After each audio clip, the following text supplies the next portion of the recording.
From deep within the undrained Republican-filled swamps of Florida, this is the KrassenCast, defending what's left, with hosts Brian and Ed Krassenstein.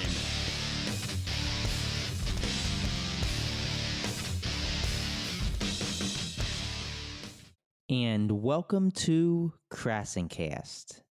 Today we have another 2020 Democratic candidate joining us. I'm excited to welcome to our show author, activist, and now 2020 Democratic candidate vying to become the 46th President of the United States, Marianne Williamson. She has written 13 books, including a New York Times #1 bestseller, and is the founder of Project Angel Food and the Peace Alliance. We're excited to have you here. I first want to congratulate you on reaching the threshold of donors to secure a spot on the Democratic debate stage. Tell us a little bit about yourself and what made you decide to run for president in 2020. I've had a career for 35 years working on issues of personal transformation and spirituality. I believe that we change our lives from the inside out. So I have worked very up close and personally with thousands of people in navigating crises.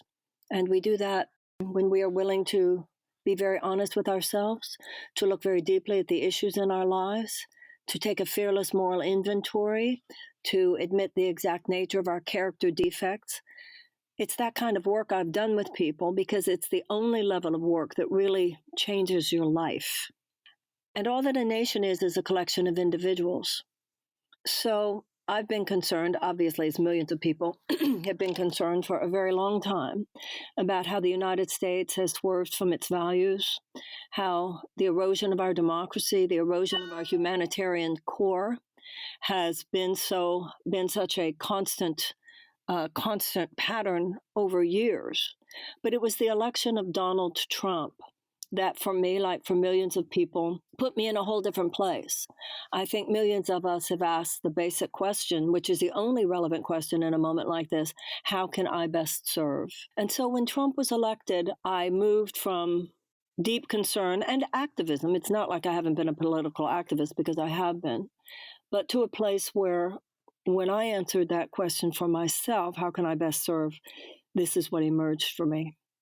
Yeah, with all the hate that the president seems to exude and instigate, your campaign slogan is "Heal the Soul of America." And that appears to go in the opposite direction of where Trump seems to be taking us. Can you talk a little bit about that slogan and what it means to you? A lot more people in this country love than hate. About that, I feel very sure. But those who hate, whether they're racists, bigots, anti-Semites, homophobes, Islamophobes, those who hate today hate with conviction, and they're strategized, and they're effective, and they're organized. And those of us who love need to love with conviction now. Those of us who love need to be strategized and effective and organized. So the problem isn't that more people love than hate, just that people who hate are more convicted today than are those people who love. So when you say that what I talk about is the opposite direction of Donald Trump, that's the point. I believe that the only antidote to a politics of fear and hatred is a politics of love. I think you could say that love unifies, whereas hate divides. Wouldn't you agree? Absolutely. So let me give you a scenario here. Let's say it's January 20th, 2021, and you're just sworn into office as the 46th president. What's the very first thing that you would do? One of the first things I would do is submit to Congress as soon as possible legislation that would establish public funding for federal campaigns. Because at this point, the cancer underlying most of the cancers in this country is the undue influence of money, specifically corporate money, on the workings of the U.S. government. And at this point, the only way to override Citizens United would be either with public funding or with a constitutional amendment. So that's number one. That's very, very important. One of the second things I would do is call Jacinda Ardern, who is the Prime Minister of New Zealand, who has said that her goal is to make New Zealand the best place for a child to grow up. And I would tell her, girlfriend, you are on, because my goal will be for the United States to be as good as any other country as a place for children to grow up. I would work very quickly to establish relationships with both Palestinian and Israeli leaders, where both of them feel that they have an American president who deeply hears them. The Palestinian leaders would know that my deep concern for their human rights, their economic hopes and opportunities, does not sway me from my equally strong commitment to the legitimate security concerns of Israel. And the Israeli prime minister would know, and Israeli leaders would know, that my robust concern and commitment to their legitimate security concerns does not in any way sway me from an equally robust commitment to the hopes, opportunities, and human rights of the Palestinians. We would no longer have a 30-year Boeing executive as the head of our Defense Department. I would be rejoining the Iran deal and, of course, rejoining the Paris Accords as well. I would be calling European leaders to say we're back. I would be working on beefing up. To say I would beef up the State Department is an understatement. With $718 billion military budget, we have, in contrast to that, a $40 billion State Department budget. And the actual peace-building agencies within the State Department aren't even $1 billion. Those peace-building agencies would be far, far augmented, because my agenda would be that we wage peace. You can't back yourself up into peace. We have to wage peace as much as we need to seriously be prepared for war, should war come.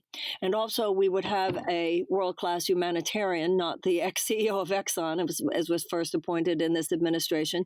We would have a world-class humanitarian and diplomat as head of the State Department. And I would be appointing a world-class environmental scientist. No more chemical company executives or oil company executives, thank you very much, or other apologists for the fossil fuel companies working at the EPA. Rather, we would have a world-class environmentalist, and the EPA would become a magnet for world-class environmental scientists, sustainability experts, etc. There would be no moral equivocation on this issue. For me, the debate is over, and dealing with the climate crisis is the greatest moral challenge of our generation. I'd be working very hard. I would be establishing a United States, not only a United States Department of Peace to deal with our domestic peace needs, violence prevention, and so forth, but also establishing a cabinet-level U.S.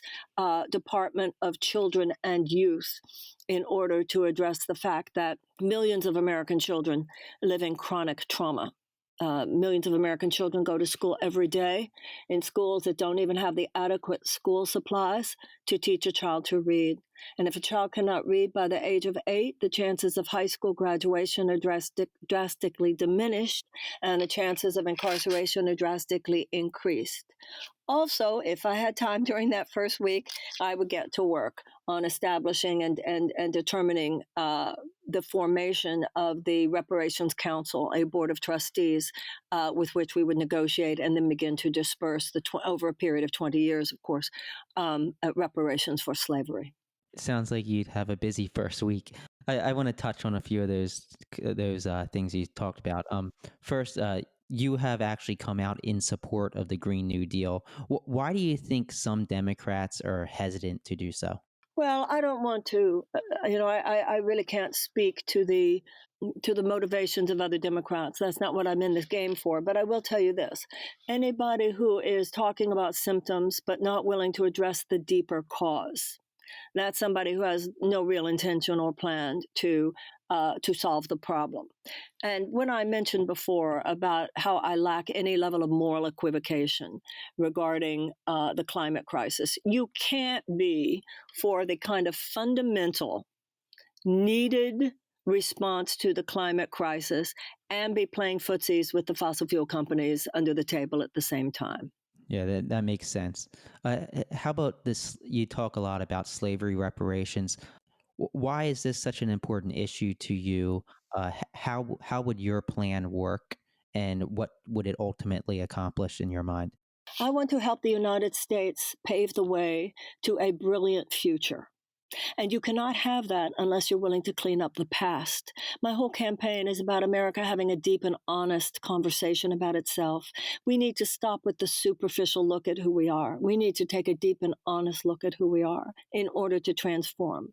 That same psychological and emotional principle that prevails within the journey of an individual prevails within the journey of a nation, because all that a nation is a group of people. Now, racism is America's initial and original character defect. So we can't have a country no differently than an individual cannot have an unlimited future if you're not willing to clean up the past. I don't think that the average American is a racist. That's not my experience. That is not my belief. But I do think the average American is woefully undereducated about the history of the United States. And I think that when my experience with audiences is that if you walk people through the history, 2.5 centuries of slavery, followed by 1 century, 100 years of what we would call today domestic terrorism. That's what lynchings were. It was domestic terror. That's what Ku Klux Klan was domestic terror, white supremacy and segregation. This was domestic terrorism. You have 3.5 centuries of institutionalized trauma that was perpetrated against the people. And also, it's the 21st century now. We have a far more holistic and integrative understanding of the psychological and emotional issues involved in the journey of a system, including historical trauma. The idea of reparations, Germany paid $89 billion to Jewish organizations since World War II. It didn't make the Holocaust not have happened, but it went far towards establishing reconciliation between Germany and the Jews of Germany and the Jews of the rest of Europe. So the idea of economic restitution, we had the Civil Rights Act, which dismantled segregation. We had the Voting Rights Act that gave Black people equal access to the polls, although that has been chipped away at since the 2013, the chipping away of the Voting Rights Act, which then caused this explosion of voter suppression efforts throughout the country. But the issue of economic restitution, which was originally promised with Tecumseh Sherman's promising of 40 acres and a mule at the end of the Civil War, where what was promised to every former a slave family of 4 was that 40 acres and a mule. And I think a lot of people haven't stopped to think about what that would have meant to someone who had been in an enslaved condition, now was free. But as Martin Luther King would say 100 years later, what were they freed to? So economic restitution is simply something that has not yet been handled. And the reason I feel strongly about it being reparations as opposed to, let's say, race-based policies is because the notion of race-based policies leaves open the question of whose fault it is that this gap exists. Whereas reparations carries moral force. It's a moral and a spiritual force, not just economic effect. It's psychological and emotional effect because it is an inherent mea culpa. It acknowledges a wrong done and a debt owed. And that's what I bring to the table in this race. And that's what I offer to the American people in terms of the leadership for the presidency in the 21st century. An understanding of the deeper dynamics that underlie not only people's rage, but people's hopes, people's inspiration, and most importantly, the tools that are necessary in order to navigate real change and transformation. Speaking of race relations, do you feel that race relations in this nation have slid backwards over the last 2 years? And would you suggest that Trump caused some of this? Well, of course I would. But then there were also problems that predated Trump. Mass incarceration predated Trump. Racial disparity in criminal sentencing predated Trump. So he has taken advantage of some of our most base instincts, to be sure. And he has certainly exacerbated an already terrible situation, in several of them in many ways. However, racial tension and the need to address the issue of race at a much deeper level, this predated this presidency. Now, you're a good friend and advisor of Oprah Winfrey. A lot of Democrats had hoped that she would actually run for president herself. Did you ever have any discussions with her about that idea of her actually running? First of all, no. But second of all, I don't think of myself as an advisor to Oprah Winfrey. I have received at least as much advice from her as she has given to me. She's a bit of an advisor to the whole country, isn't she? Yeah, she is. Let's turn to the situation with the Mueller report and Trump and possible impeachment. What are your thoughts first on the Mueller report? I feel satisfied that the House Democrats are doing their job. I think the American people paid for that report, and we deserve to see every word of it. I believe that the subpoenas that the Congress has been putting out are appropriate. I believe that the president's seeking to stonewall there is outrageous. And I feel confident that the House Democrats, the various committees, Schiff, Elijah Cummings, Nadler, they're going through due process. They're doing the right thing, and I support their efforts. Do you think there will be a time where impeachment will be necessary? Well, the word necessary is the question there. That's not an objective. The issue will be whether or not it's a good idea. Right now, I feel satisfied that the Democrats are displaying spine. And that spine is important because we're talking here about protecting the rule of law. We're talking here about protecting the United States Constitution. But I'm taking it one moment at a time, one day at a time, watching very closely what they are doing. And we will see. I think the question of whether or not the president has committed impeachable offenses is a different question than whether or not he should be impeached. I agree. I think it's pretty blatantly obvious that there are some impeachable offenses that he has committed. But you also have to think about the upcoming election. And if he is impeached, we know for an almost fact that he won't actually be thrown out of office. And I think the Senate or the Republicans will look at this as a win and take it as a win. And that might actually hurt Democrats. So I think it's risky. Yes, I agree with you. The president is almost saying, come on, do it. Come on. Because he could turn that into a lot of political. He would play victim quite big on that one.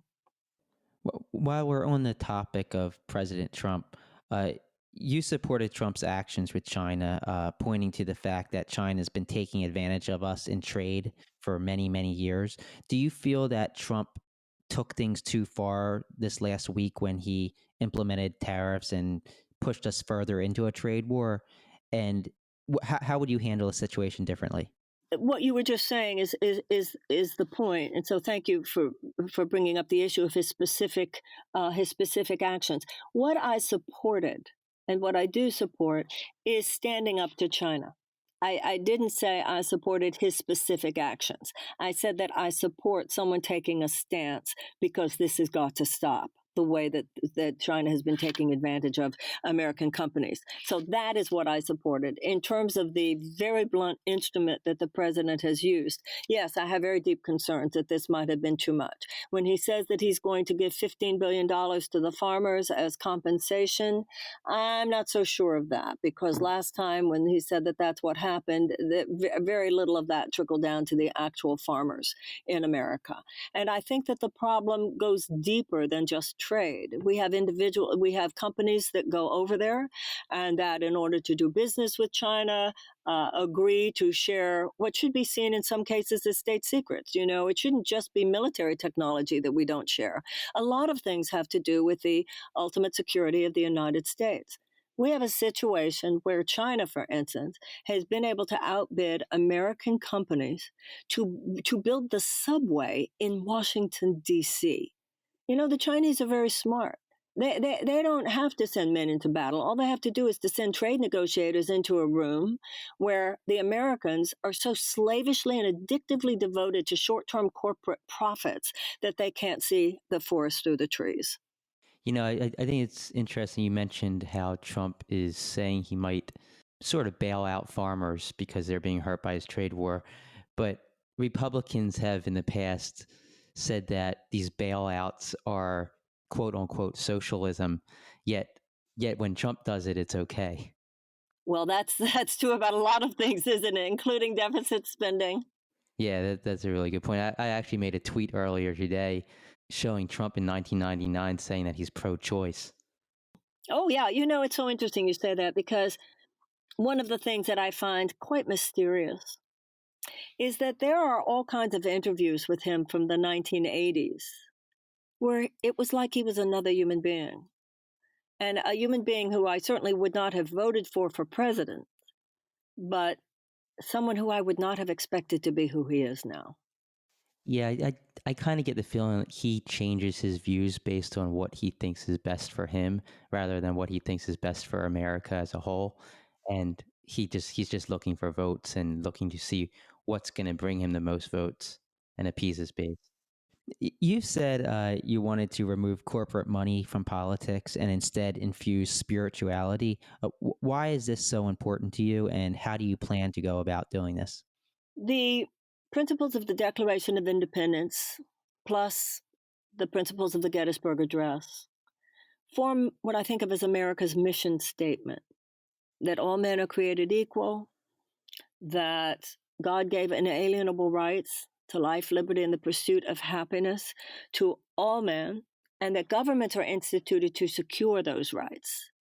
Then you add to that ours is to be a government of the people, by the people, and for the people, and that would not perish from the earth. That is our mission. That is the moral and spiritual responsibility of every generation of Americans to uphold, to nurture, to protect, and hopefully to even fortify and embody more fully in order to bequeath it to the next generation. We have swerved from that radically in our generation. We are not a government that functions of the people, by the people, for the people. It is of the corporations, by the corporations, and for the corporations. Short-term profits for health insurance companies and big pharma and gun manufacturers and fossil fuel companies and agribusiness and defense contractors are actually given greater support and advocacy from the U.S. government than does the health and well-being of the American people, the people of the world, and the planet on which we live. Now, the undue influence of all that corporate money is the cancer underlying all the other cancers that beset us. But right now, as we're all well aware, we're not going to be able to overturn Citizens United, which so climaxed this horrible trajectory. We're not going to be able to overturn that anytime soon. So I think, as I mentioned before, one of the first things I would do is to submit legislation for public funding of federal campaigns. Either that we need that or we need a constitutional amendment. And, it's what you were just saying before about impeachment. As long as the Senate is in the hands of the Republicans, this is going to be very difficult to achieve. But this is certainly the path we need to be on. We need to remove the dark money from politics, or our democracy will continue to erode. Well, hopefully in 2020 we can maybe get Republicans out of the Senate as well. Wouldn't that be fabulous? I think one final question I have for you. You touched on making America one of the better nations for children to grow up. How would you go about doing that? We need a United States cabinet level Department of Children and Youth. We have millions of American children who live in chronic trauma, millions of American children who go to school where there aren't even adequate school supplies to teach them to read. A child who cannot read by the age of 8 has a drastically diminished chance of graduating from high school and a drastically increased chance of incarceration. We have millions of American children who go to school hungry every day. We have millions of American children who suffer, psychologists tell us, just from living in their own communities, a level of PTSD that is no less severe than the PTSD of a returning veteran from the Middle East. So we need wraparound services. We need trauma-informed education. We need anti-bullying. We need violence prevention. We need conflict resolution. We need restorative justice. We need mindfulness in the schools. This represents a humanitarian emergency. We should be rescuing these children no differently than we would rescue them from a natural disaster. And yet all that our political establishment does is to normalize their despair, because they're not old enough to vote, so they're not a constituency. They're not old enough to work, so there's no financial leverage there. So how can they possibly compete with the the corporate clout of forces that just flood Washington with money in their corrupt way every single day. So I believe we need an entire department to consolidate. We have the geniuses in this country. We have the best practices. We have the social workers, the people who are experts at childhood development, the people who know how to rescue and save these children, the educators, but the resources that we give to this are minuscule compared to the resources that we give to such things as, $26 billion in corporate subsidies to fossil fuel companies last year alone. So when I'm president, that ends. Yeah, I think one of the biggest issues in my mind is that the people with children are not voting as much as they should. And it's the people who have grandchildren and great-grandchildren who are the ones voting. And that's far from their mind. Well, I think that this is a multidimensional issue, including the fact that even though I know that there's no excuse for whining and that cynicism is just an excuse for not helping, I also understand the level of chronic anxiety and despair that has led so many millions of Americans to think that voting doesn't even matter because what difference would it make? We have to remember that too. I also believe that we should lower the voting age to 16 because I believe that we have proven ourselves inadequate to the task of protecting and nurturing the rights of our young people, particularly when it comes to gun violence. And because they are really the demographic most at risk of the horrifying consequences of our own irresponsibility, I believe we should lower the voting age so that they too get to weigh in. I think that's a fair point. I think a lot of 16-year-olds probably have more political, wherewithal than some of the people actually voting. Well, I really appreciate you joining us, and good luck as we head into 2020. Is there any final words you have, and how can our listeners help you? Well, thank you so much. They can go to my website at Marianne2020.com or Marianne Williamson for President, or you know how those things work. But you can go to Marianne 2020, and any help that anyone gives, it's a grassroots campaign. Even $5 makes a difference, $10 makes a difference. Talk about it on Instagram, Facebook, Twitter. Any support. This is not an institutionally supported candidacy, obviously, but the people are making it happen, and I appreciate anyone who feels moved to do that. Well, thank you very much. Thank you very much. And that's a wrap for this week's edition of KrassenCast. Thank you, as always, to all of our listeners. We wouldn't have a show without you. If you haven't already done so, please be sure to check us out on Patreon at KrassenCast.com. And be sure to subscribe on Apple iTunes, Google Play, and YouTube.